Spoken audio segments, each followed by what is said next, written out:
Hey guys, it's Tab from Obsidian Wealth, and today I'm going to break down the 5 biggest mistakes I see people regret heading into retirement, and more importantly, how you can avoid them. Retirement should be the time you finally get to enjoy your life, but the truth is that many Australians make the same mistakes over and over again, and it ends up costing them big time. Like, I'm talking hundreds of thousands of dollars, which is years of hard work just undone. So let's go through the mistakes so you can avoid them. The first one is going too hard too soon. When people retire, it's quite natural to want to celebrate big holidays, renovations, helping out your kids. But in truth, your assets need to last you at least 20 or 30 years, right? For example, let's take a couple retiring with $800,000 in combined superannuation balance. If they live off of $60,000 a year, that money will last them around 14 years or so. But if they spent $200,000 in their first year on extras, it will literally cut off around 4 years of their retirement. So the lesson here is to enjoy your money, but to also pace yourself, because retirement for most, especially those that do not take action while they're younger, will be a marathon.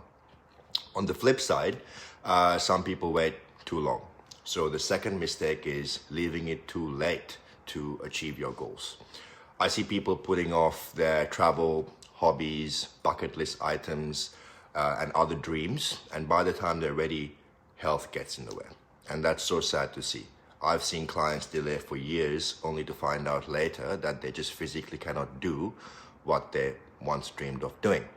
So the fix here is balance. You need to plan out your big goals early in retirement, potentially even before, while you're still healthy, but do so with a clear financial plan so you don't jeopardize your future.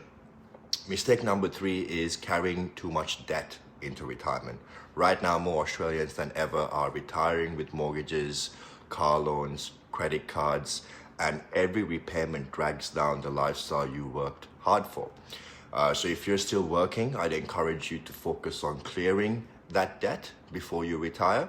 And if you're close to retirement already, look at strategies like downsizing or using super to eliminate that debt. The goal here is to free up cash flow so your retirement income goes towards living and not debt repayments. Mistake number 4 is investing too conservatively. It's a mistake that may feel safe, but it's actually quite risky. It's common for many people to move everything into cash or term deposits because they're afraid of market volatility as they head into retirement.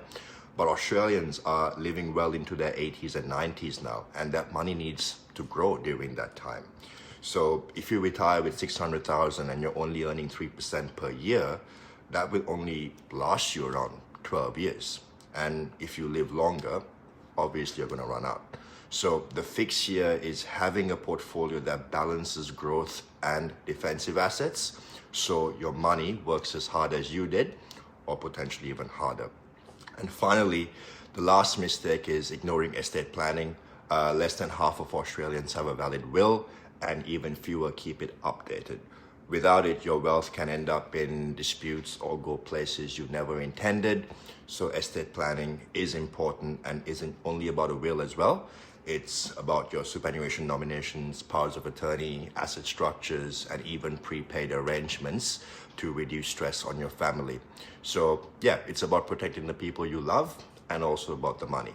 So those are the 5 mistakes that could ruin your retirement. Spending too much too soon, delaying your goals until it's too late, carrying debt into retirement, investing too conservatively, and ignoring estate planning.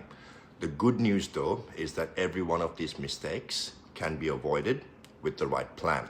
And if you'd like to discuss what this might look like for you, let's have a chat. Send us a DM or book in a clarity call through our website, and I'd love to see how we can work together. Thanks for listening.